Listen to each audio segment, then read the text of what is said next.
कटिहार और पूर्णिया के लोग अपने पापा को खुश कैसे करें? बस ये 4 चीज का ध्यान रखना, पप्पा लोग तू लोग से बेटा खूब खुश हो जाएगा। पहला कि अपन पास एगो पॉकेट में हमेशा पेन रखा कर, काहे कि पप्पा लोग का होता है ना एगो चुतिया दोस्त होता है, कभी वो फोन करके बोलेगा कि भैया नंबर लिखिए, और तू फट से पेन निकाले फट से हाथ में दे देना, ए बड़ा पप्पा पूरा खुश। और दूसरा चीज कि घर में टेस्टर, पेचकस, प्लास ये सब कहाँ रिंच उंच रखल है ना, ये सब ध्यान में रखा कर, कहीं पप्पा लोग कभी मिस्त्री बने लगता है, कोई पंखा ठीक करे लगेगा, कभी एसी ठीक करे लगेगा, कभी वॉशिंग मशीन खोल देगा, कभी टीवी खोल देगा, पट से तू ये सब सामान दे देगा ना, टेस्टर, पेचकस, प्लास, पप्पा खुश।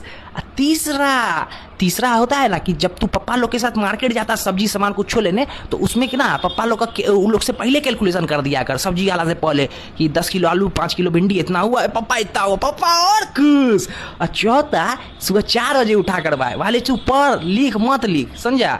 या मॉर्निंग वॉक पे जो मत जो, लेकिन 4 बजे उठ जो, पप्पा को दिखा दे उठ के खूब खुश, दोनों बाप बेटा खुश।